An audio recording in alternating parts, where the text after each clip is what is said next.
Prospect House Media.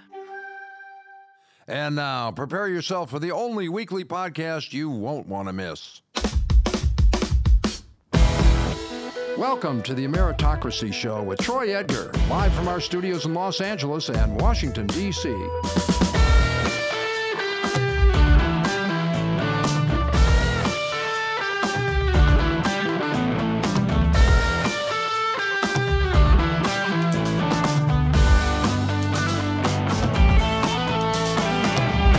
Everybody, I am Troy Edgar, and welcome to the Ameritocracy Show. Thank you for tuning in and checking it out. It is greatly appreciated.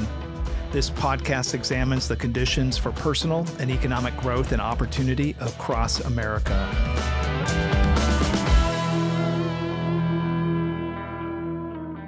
This week, I met with U.S. Secret Service Chief Financial Officer Steve Roncone at the Prospect House in Washington, D.C. Steve and I worked together at the Department of Homeland Security when I was the Chief Financial Officer through January of 21. Steve is a U.S. Coast Guard veteran with over 22 years of service. He became the CFO for the U.S. Secret Service in April 23, managing a $2.8 billion budget that funds a workforce of over 7,000 special agents, officers, and other personnel. Prior to April, Steve served 6 years as the CFO for the U.S. Immigration and Customs Enforcement, or better known as ICE, where he led a team of 450 people and managed an $8.7 billion budget. In this episode, Steve talks about the role of finance in law enforcement, his career transition from the military, and his perspective on the use of AI and data analytics in the federal government. He closes by providing this key career advice. He says, volunteer for assignments that nobody wants, establish opportunities, and challenge yourself to take on those opportunities. In the end, you're going to learn a great deal about yourself and what you're truly capable of. I hope you enjoy.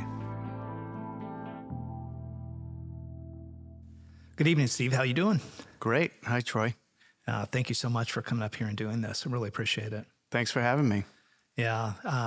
So, Steve, we've had a good run here in D.C., and I would say that when I came in after I was nominated to be the CFO, but long before any of the confirmation stuff happened, I had an opportunity to meet you, and you agreed to meet, and we met for coffee in the morning, and you looked at me and said, "Hey, Troy, let me help you. You're giving back to the country. I just want to make sure you kind of know what you're walking into, and I'm here to ask any questions." And I think with that, Steve, I've modeled myself to be somebody that tries to help people that are, stepping into that job, whether it's a current CFO for DHS, getting ready to go through confirmation or whatever. I think that something about you I really appreciated. So thank you again.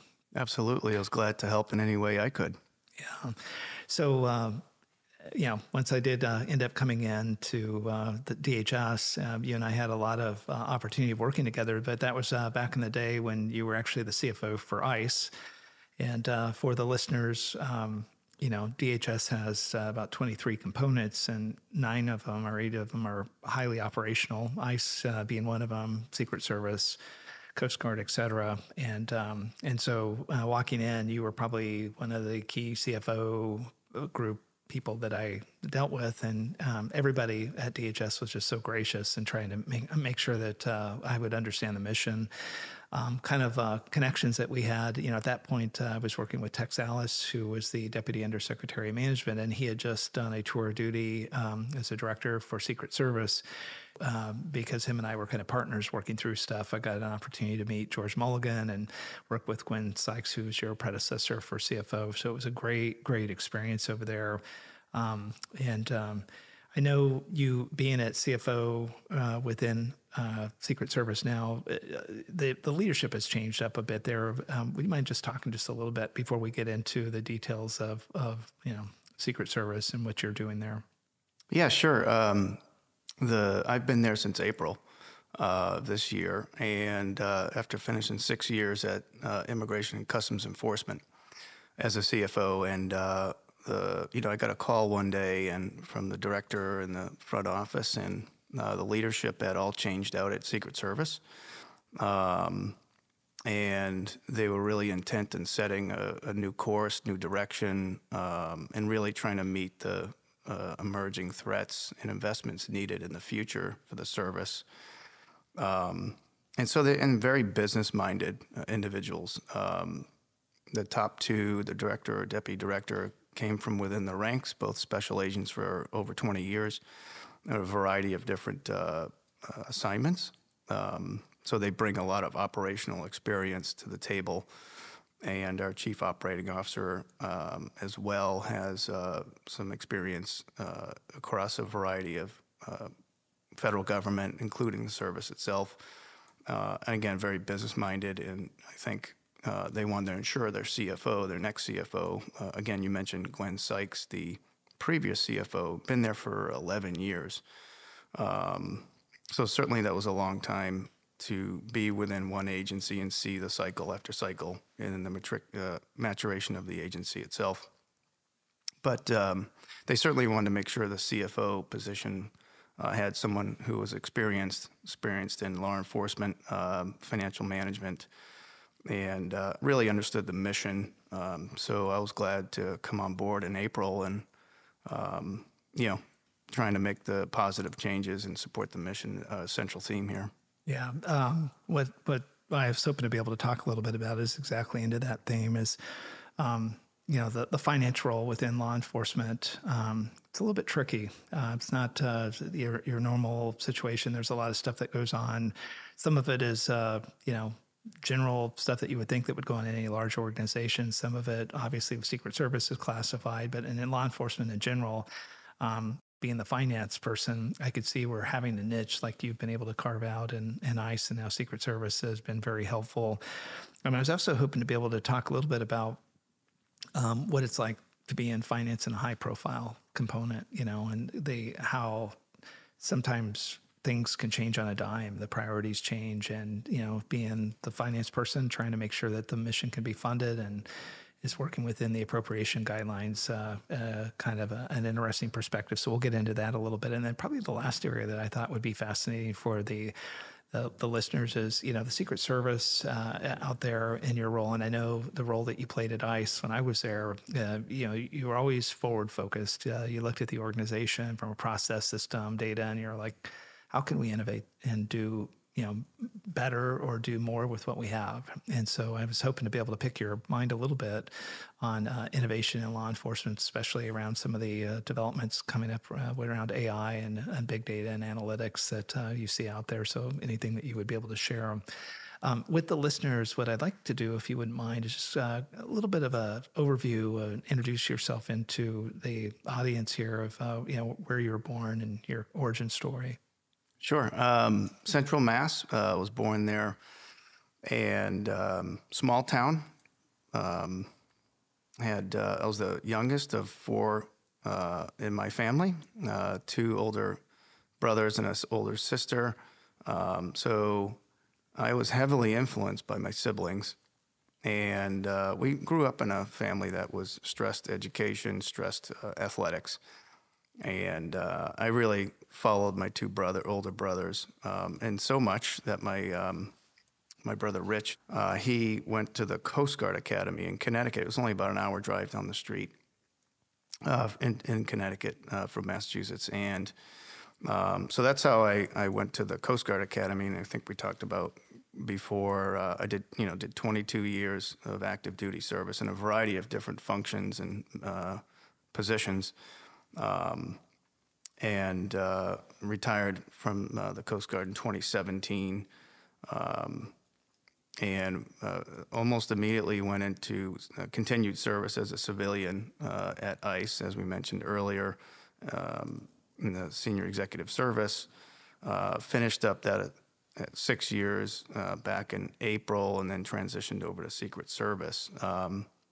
So had a variety of experiences through the Coast Guard, which really shaped a lot of, my, were early influences for me into, what I use today as far as my position, leadership and management style. A couple of things that along the way in the Coast Guard, I think we talked about. I did a 3-year assignment outside the Coast Guard at Department of Transportation, working in the CFO's office. And that really, it was like mid-career or so as an active duty. And, as you recall, the Coast Guard was part of the Department of Transportation before it was with DHS. And that really shaped a different perspective for me, again, being outside the Coast Guard, to really understand how a civilian agency functioned. There was lots of grants and other activity, safety, mission, again, much unlike the Coast Guard. So I think working on big projects, this was around 2009 or so, after there was a big transportation bill that was passed. There was a lot of work happening for infrastructure, and I was part of that, working in the CFO's office. So I got to work with a lot of stakeholders, private sector, associations, freight rail, others, and making some recommendations and decisions on how we were going to leverage that infrastructure improvement. So that really helped shape a different lens to look at things, particularly from a finance and budget perspective. And then, but I was also in the Coast Guard. I was on ships for 4 years. I was operational, doing the mission law enforcement, maritime law enforcement there. But I was also an engineer, which is what my undergrad degree was in, for about 10 years. And loved that work, being outside, working a project from start to finish, building things and making sure the Coast Guard infrastructure was well maintained and operated, to ensure the Coast Guard can function adequately around the country where we have bases and facilities. And then in the last quarter of my career, I got into headquarters and finance and budget, and did a number of positions there before I ultimately retired. So that's sort of, a wide variety of positions, assignments, and experiences, which really, again, helped me shape some of the management techniques and leadership philosophies I carry to this day. I ask you a question. When you were, kind of finishing up, it sounds like when at the headquarters, the director of facilities job that you had, the Coast Guard yard up in Baltimore, I had an opportunity to go up there. The general observation was Coast Guard's got a lot of ships, and they've got, a lot of retrofit and port activity that they need to kind of bring them in for depot level type repair. But really limited capacity, and always seemed to be a little bit of a backlog. It really had to be interesting, like you said. You work in Department of Transportation. Coming out of city government, we would go to the counties and the states to try to lobby the Department of Transportation, like you said, to get grants to bring back to the states. But in that director of facilities job that you had within the Coast Guard, was a big part of that, trying to maximize the flow of the maintenance that goes on in that, or to take care of all the infrastructure. What really was that role?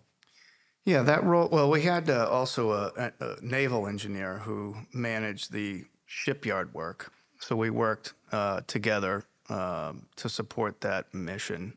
The Coast Guard Yard is really a unique location and activity. It's certainly a couple hundred years old, has a really fascinating history with during World War II and some of the shop space and personnel who worked there to outfit and prepare the U.S. for a naval fleet, including Coast Guard.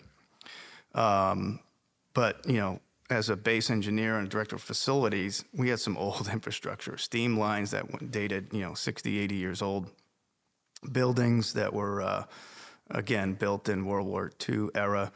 And we had a pretty vast amount of waterfront structures, piers, ship lift, among other things there to really maintain and upkeep.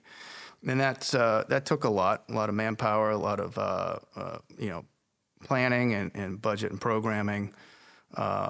So what we were trying to do during my tenure there was to expand the ship lift to ensure the new fleet for the Coast Guard could be accommodated and get their midlife repairs and renovations done. And we were able to, that ship lift facility would literally, the ships would, come up on the ship lift. The ship lift would be lowered into the water, and the ships would be raised out of the water so they could do all the work and maintenance over the course of weeks and months. and this is usually done a few times over the life of a large ship that we maintain. So expanding that was and while we maintained the facility operationally, expanding that was no small feat, and we had to really think through both operations and facilities and coordinate how that would function. So we spent a lot of time planning to make sure the yard can be very viable from a business perspective for the years ahead, and it has, and it's really a pretty phenomenal story. Just to kind of set some expanded boundaries a little bit of the role of the CFO, you go to ICE when you get out of the Coast Guard, and you take over a pretty tough role as CFO for ICE, and ICE is at the retail level, so a lot of people know and hear about it all the time in the news, and especially over the years.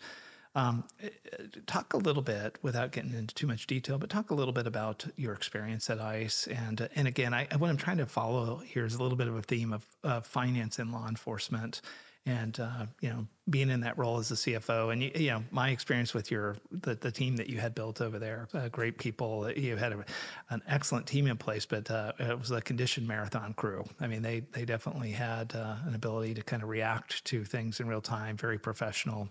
Can you talk about that experience? Yeah, sure. A few things. One is there's never a dull moment. Federal law enforcement, and particularly immigration, border activities in the last several years I was there were active, as you know, continue to be, and never a dull week to ensure the mission was accomplished. And we at Homeland Security Investigations, at Enforcement and Removal Operations, were our two prime operational arms of ICE to ensure criminal investigations were pursued on a variety of areas, including cybercrime, financial theft, and so transnational organized crime, for instance, as well.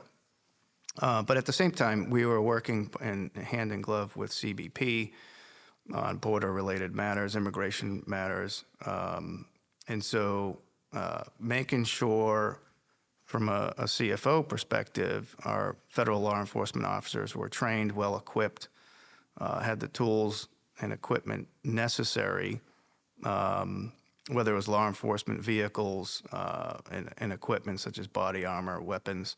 Those things needed to be refreshed. There was cycle times. And so I think common with a lot of our sister law enforcement agencies, again, never a dull moment. You have to support the mission today and also into the future. So making sure we had the resource planning in place to gain sufficient resources to make sure those recycled and timelines were refreshed according to the cycle times I mentioned. So, 22,000 folks in ICE, about 14,000 or so law enforcement 1811s.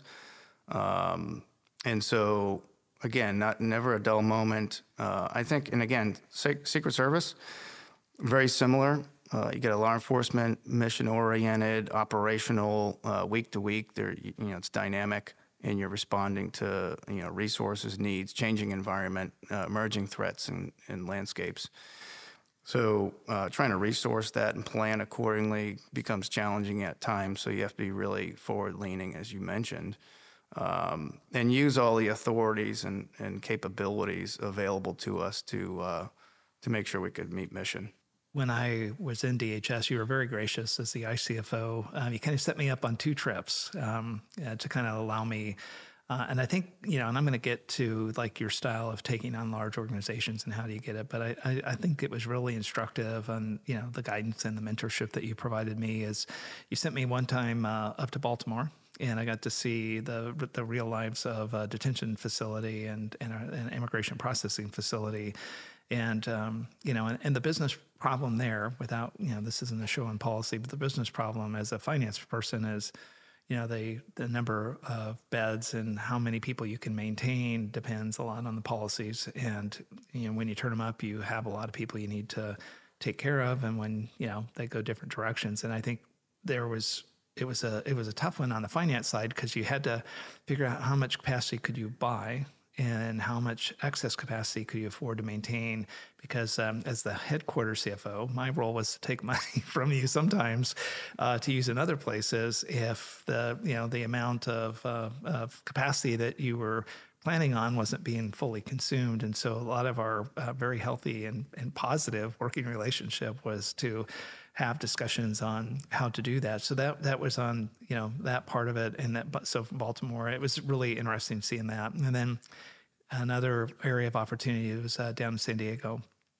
In San Diego, I really learned the power. So I would say Baltimore was about ERO, or the removal operations, and a lot of type of activities that was happening up here in the DC area. But in San Diego, I really got a backstage evaluation, really to kind of see where the money would be spent with HSI, the Homeland Security Investigations. And some factoids that I didn't realize kind of going down there is that, HSI has more special agents, I believe, than potentially the FBI and ATF.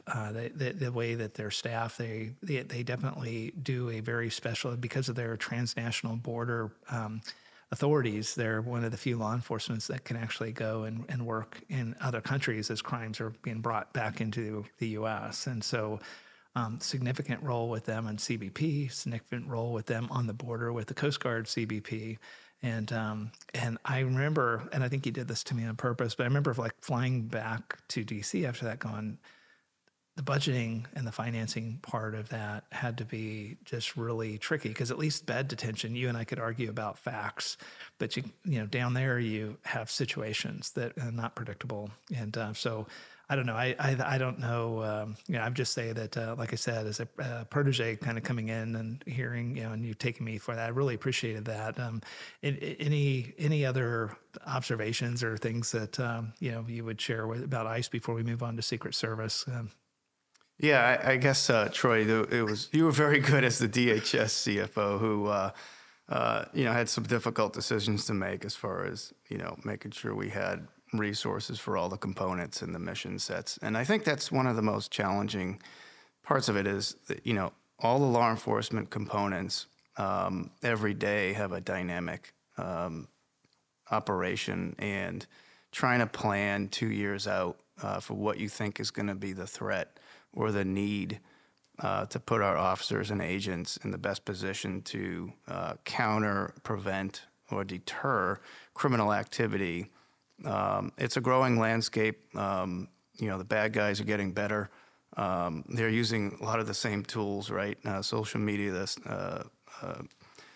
the internet for crimes, more and more, and are really effective at it. So, and again, none of those crimes respect borders and laws.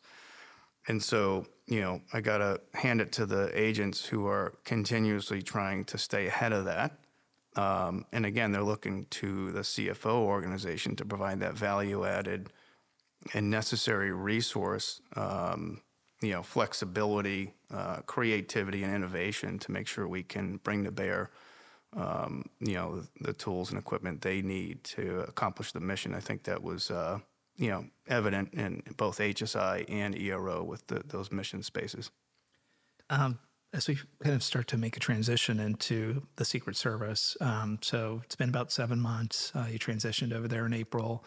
For the listeners, obviously, a lot of people know about Secret Service and what they do by protecting the president. But obvious thing, I learned a lot more about the Secret Service being in there, and I was just wondering if maybe you can give a little bit bigger picture or view of the Secret Service, and it's more than just protection. Right. Long storied history. 1865 started as a result of the, combating counterfeiting and problems with the currency. So still have that mission today, although it's tremendously different, the scale and scope because of the nature of currency and those things, right? So, however, in 1901, protecting the president was a mission that was introduced, and I think that's what we're most well known for. Again, having the uniform division at the White House, at the Naval Observatory, the protection operations, making sure our senior leaders in the country have protection, their families, dignitaries, among others. That is a growing and more complicated, again, landscape to ensure there's sufficient protection for those safeguarding leaders and financial infrastructure, right? So again, challenge for the CFO in the finance space to be nimble, flexible, innovative, anticipating and resourcing emerging threats. We talk lots about how do we work within the landscape of the traditional structures and process for budgeting and financing in the government. You'll hear, we talked earlier before the meeting here about the PPBE process and the commission DOD was charged to do a couple of years ago and is still ongoing. I think they're going to come out with a report in March of 2024. And Steve, for the listeners, that's the planning and budgeting process. Right. Planning, programming, budgeting, and execution. It's a long-standing process for gaining resources and equipping agencies, particularly in DOD. But basically, DHS follows a similar process.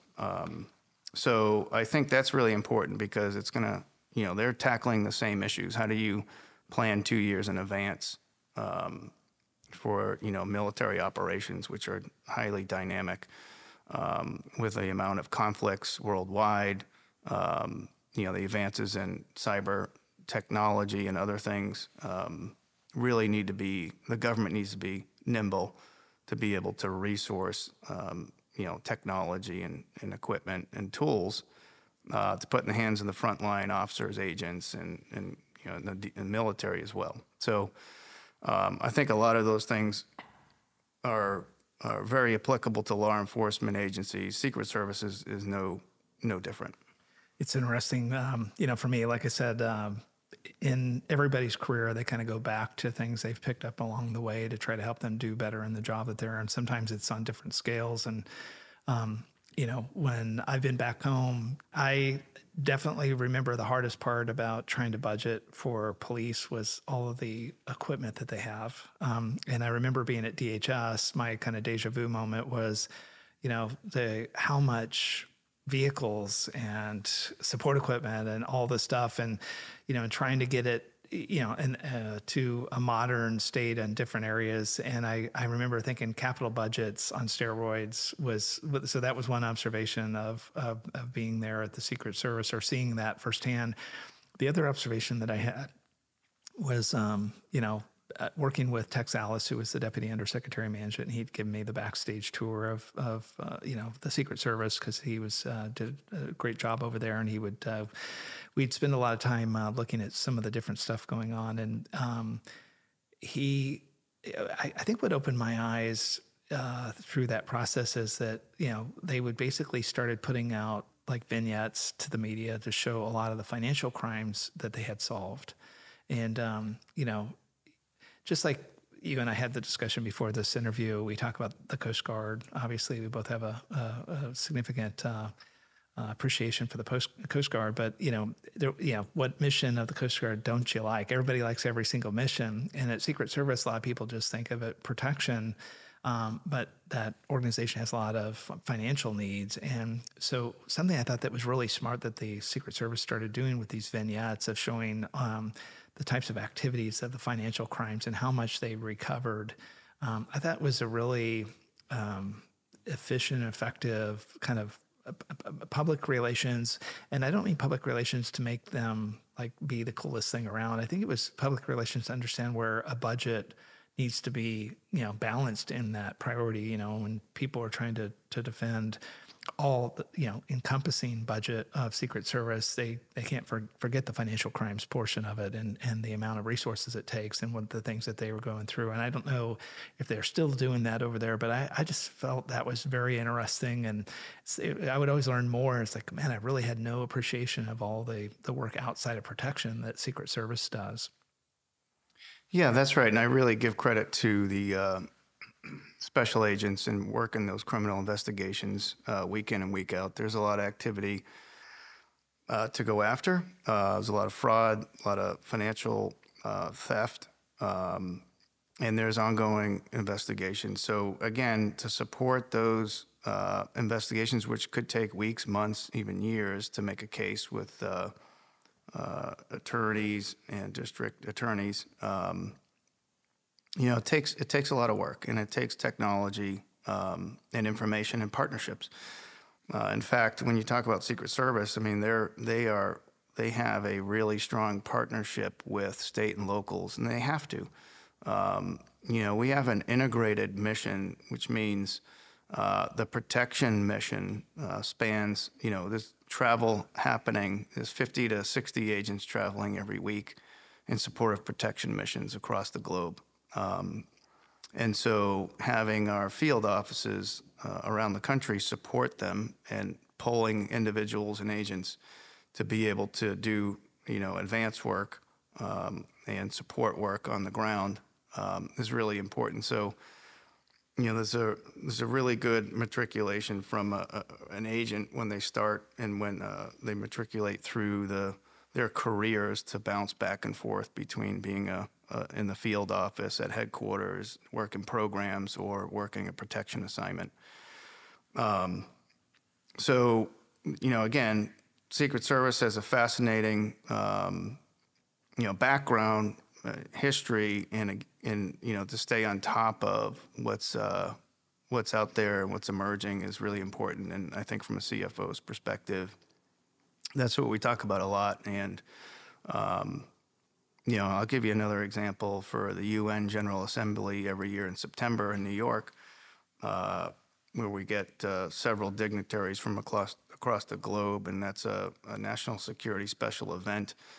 There's 1,000 agents working that before and afterwards and during, partnering with, New York City Police Department and other federal law enforcement to make sure that happens without hitch over the course of several weeks.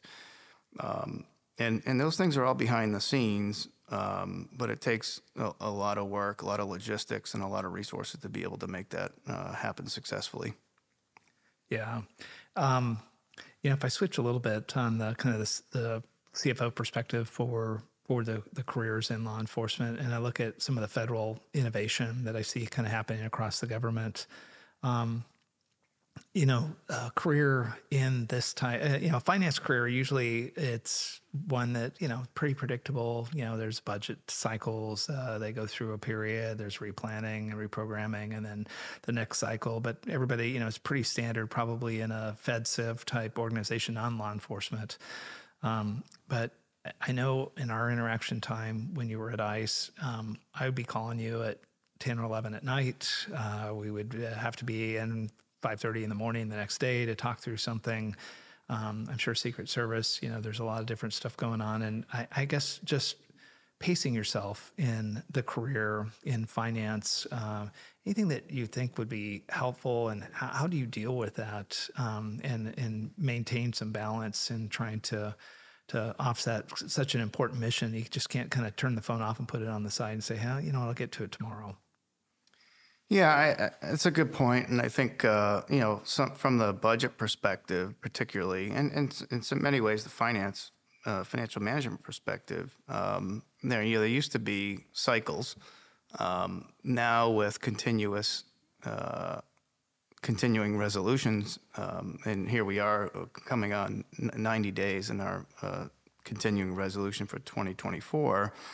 It makes it difficult for the finance and budget workforce to be able to have predictability and some kind of downtime to be able to maintain a balance with whatever works for our personnel. And I think those are some of the challenges we face is how do we motivate, keep our folks engaged. And, there's been a lot of turnover across DOD, the rest of the federal government in that space. Again, I think the PPBE Commission identified that as well and offered some solutions to try to tackle those issues. But, I think people just need to make the time, right? I for one, if our people aren't well rested, recharged, and can't be with their families, to be able to, find that good balance to come into work and be effective every day, then we're not better for serving the agency. So, I want to make sure, and I tell my folks particularly, take the time, make the time. It's a priority. Part of the three things I talk about with our workforce is, serve the mission, serve your people, and serve yourself. So serving yourself is taking the time for yourself, whether it's training, educating yourself about your role and mission, but also just making sure you have a good, if you need to take care of family matters, then do so, because that helps you be more effective at work when you're with us. And, again, being in a dynamic environment such as a law enforcement agency, whether it's ICE, whether it's Secret Service or elsewhere, I think it's really, really different than being in a non-law enforcement or operational agency, because you really have things to support that are meaningful, that impact people every day, and hopefully will make it a positive change. And so I think tying those things together for our workforce and showing how the work they do, whether it's, advocating for more resources for innovation or projects or other things, really there's a sense of accomplishment and achievement in doing that. And it's really, at the end of the day, I think that keeps people motivated and engaged to come to, law enforcement agencies.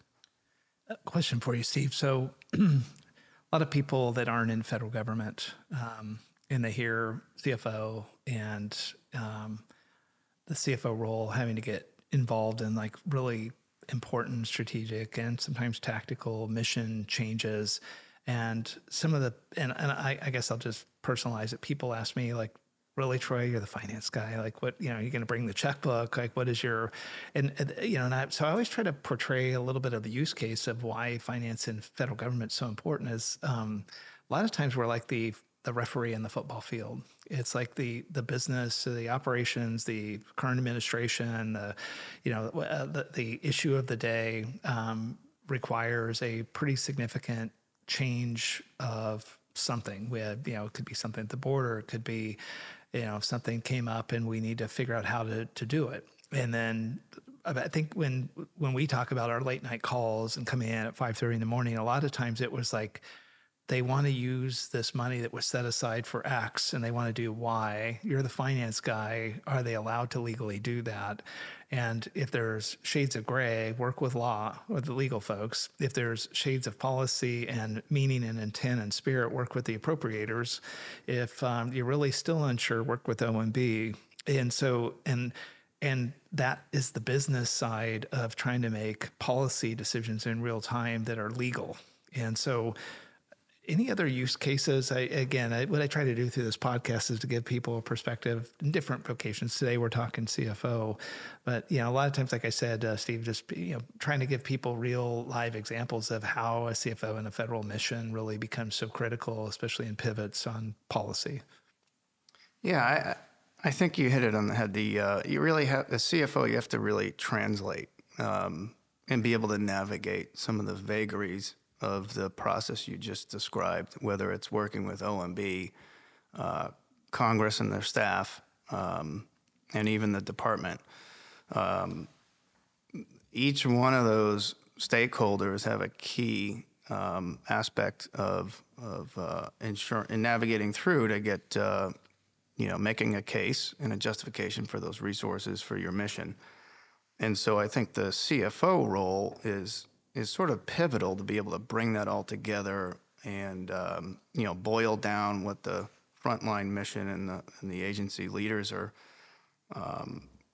seeking to describe a problem, a shortfall, or a gap. Maybe it's a capability.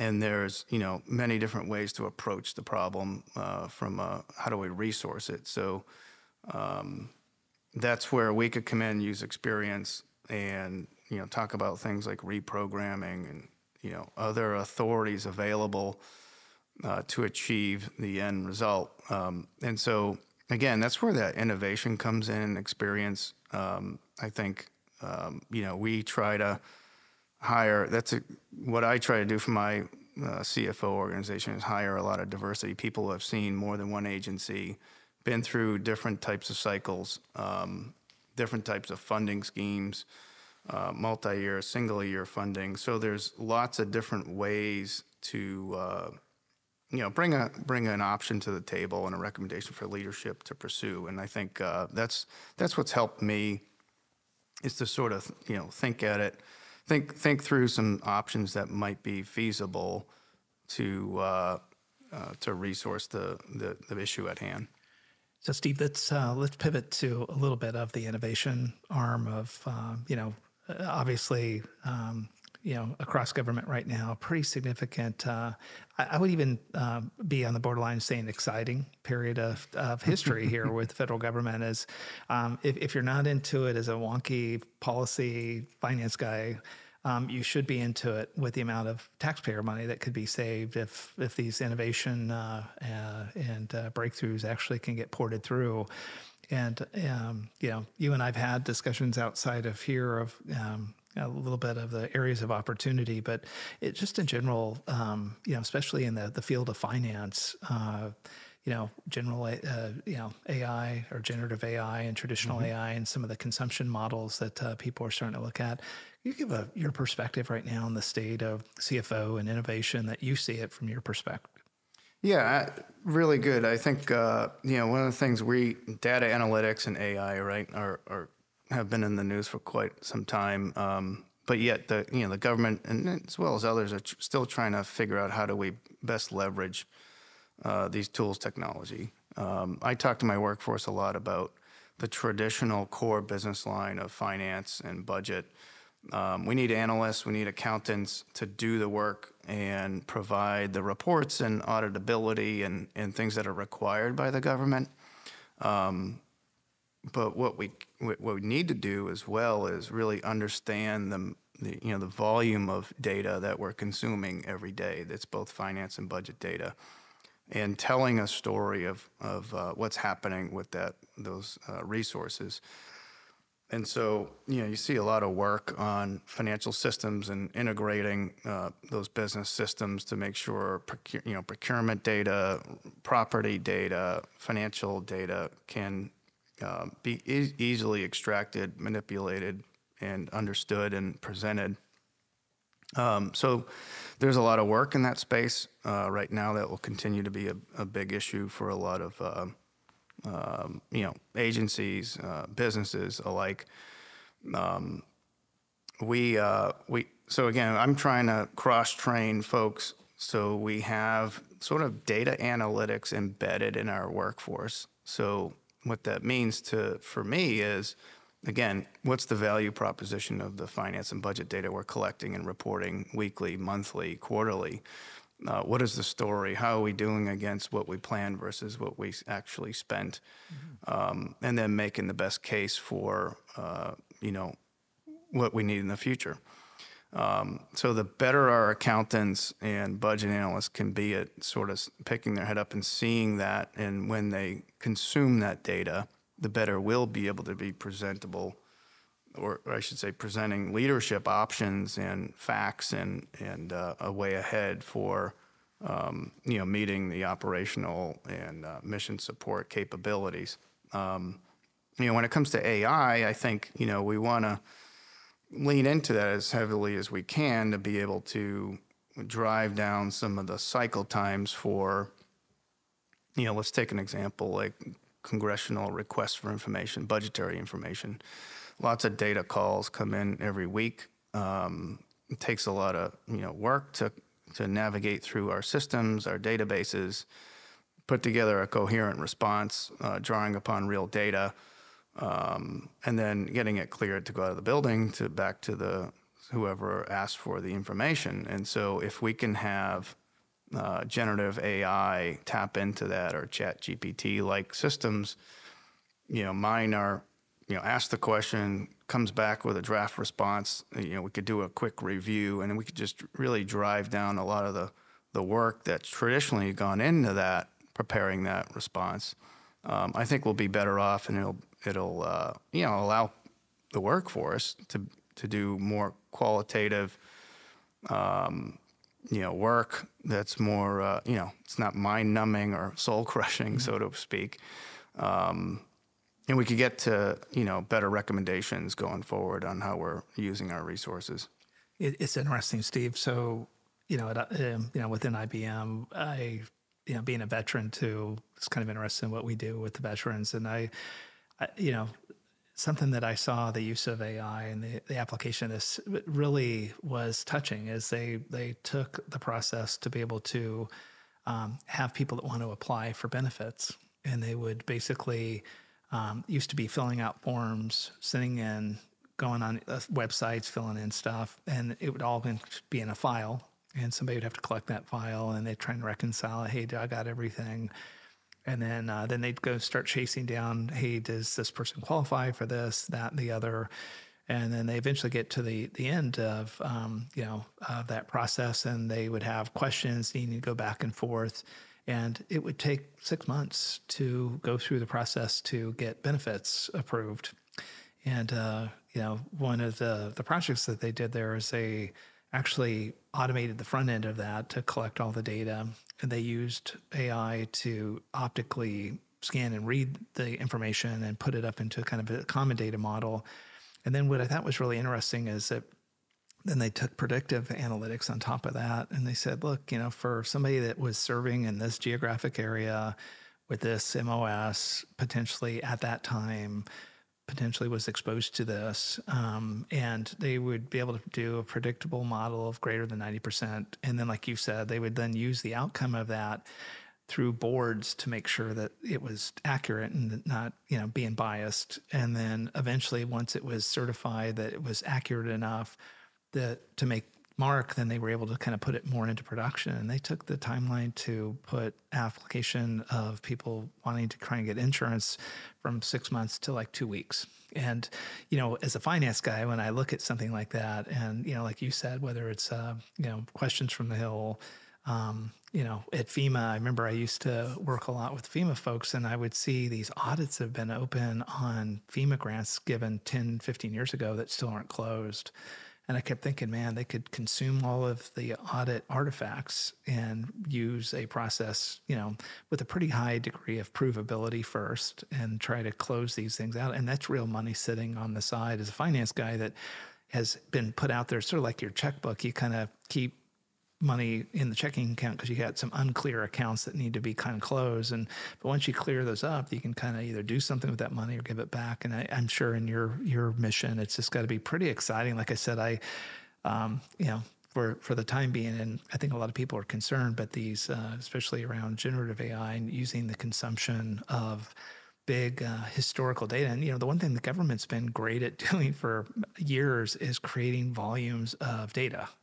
And now, creating these models on the front end now that can consume all that and then replicate to get outcomes, just really to me, it seems like the next 5 to 10 years, we always hear all the budgetary pressure of, what are we going to do? The budgets keep going up. And I don't know, as a finance guy with the glass half full, I look at it, it's like, man, we actually have a great opportunity to have even better. And like you said, the thing I like about being in finance too is those people are moving up into what you called qualitative work. They're able to be, getting out of the just filling out the forms and joining the spreadsheets and doing all that to actually seeing the output and using their intellectual capability.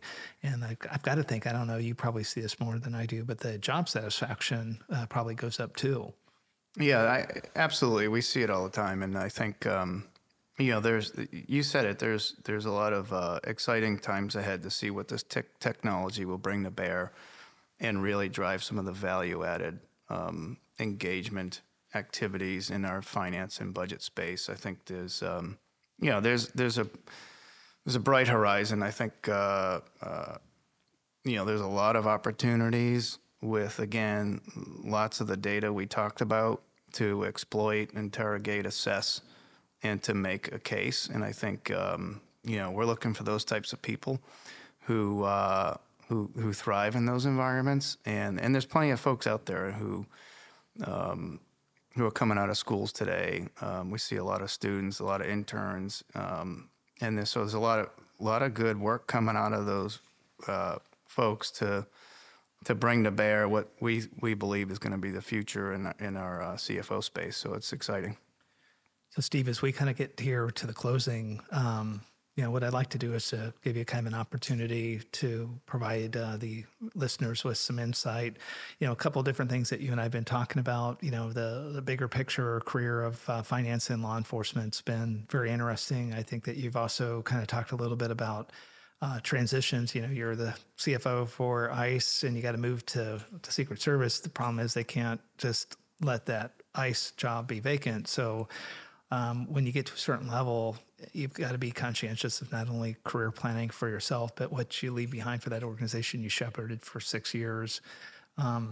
So those are kind of some of the things that I think about. But any other comments or areas that you think would be interesting for the listeners to think about from your perspective? Yeah, sure. I mean, just again, leveraging my experiences, I think a couple of things that have worked well for me is, and what I'm using here at Secret Service in the first 6 months, as you mentioned, is really, I spend a lot of time going out to the field and visiting the field offices, hearing from the front lines. And so I think you don't just send the CFOs out there, huh? No, I'm just giving you a hard time.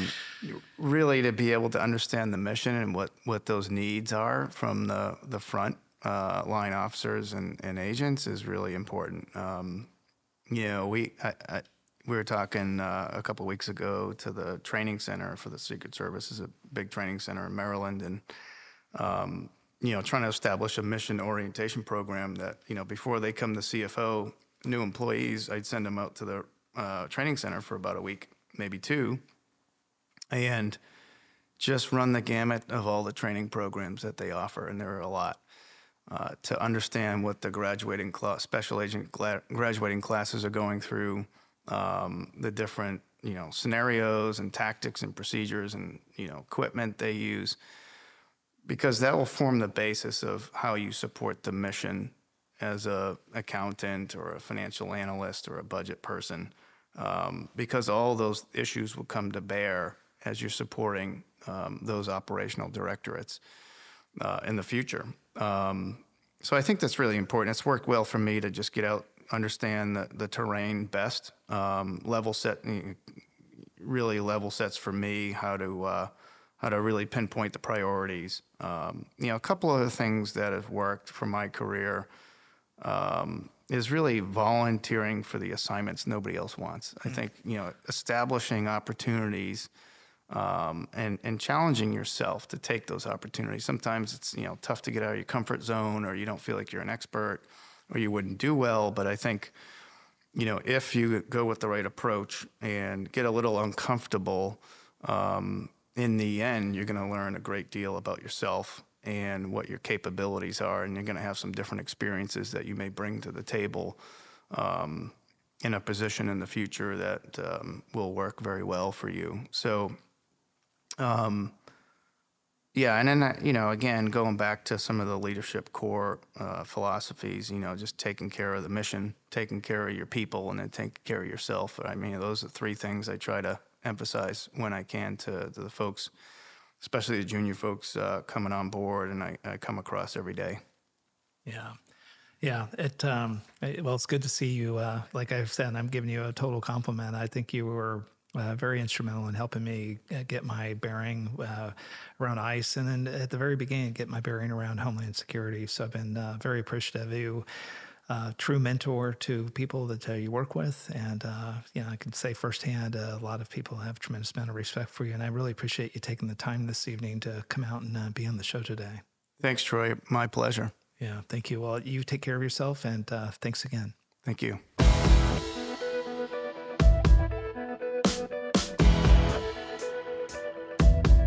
Thanks again for joining me today on the Ameritocracy Show.